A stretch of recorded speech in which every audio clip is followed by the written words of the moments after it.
So we have here some of the ingredients that you'll need to make a wonderful homemade stock. You'll see some onion, celery, carrots. I use some parsnip because I like the sweetness that it imparts kind of underneath everything. And then I tied together here some fresh parsley, some dill, and I actually had some green onions in the fridge that were coming to the end of their days, so I decided to include those as well. Over here I have a whole chicken already cut up. I have taken the skin off of all of the chicken because I'm going to render that out to make some schmaltz for the matzo balls, which I am going to show you how I do that a little bit later. As you can see here, I got everything into the pot and I got this coming up to a boil right now.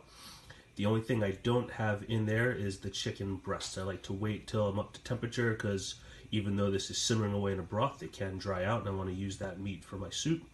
I did put in a handful of black peppercorns, and although I salted and peppered the chicken, I didn't add any salt yet to the broth. I like to wait till we get closer to the end and then salt to taste. Alright, here we go. As you can see, I got this boil going.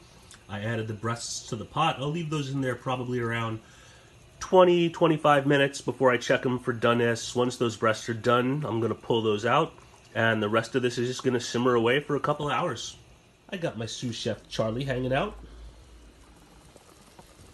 You can see this is bubbling away. I just took the breast out, cut the meat off the bones, threw the bones back in. You can already see here this is getting some beautiful color. I'm going to let this go for a couple more hours.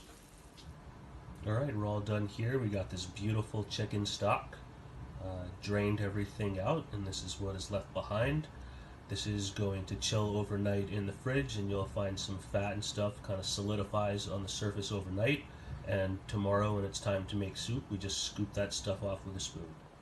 Alright, so we have everything that we need here for the matzo balls. I've got 2 eggs whisked together with some oil. Usually a recipe calls for like 1/4 of a cup. I don't use a full 1/4 of a cup because over here I have some of that chicken skin from yesterday rendering down for schmaltz that I'll make up the other half of that oil.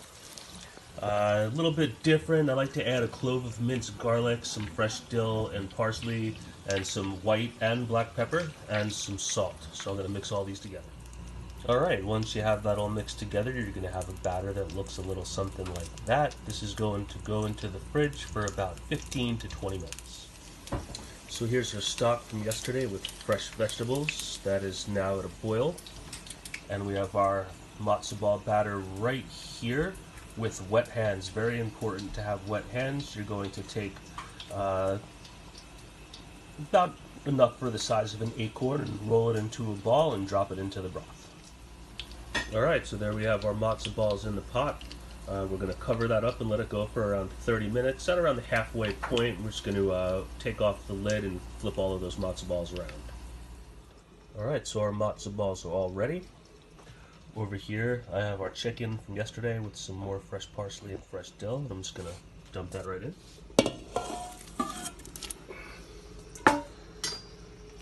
Just going to mix that around, let them come up to temperature, and your soup is all ready.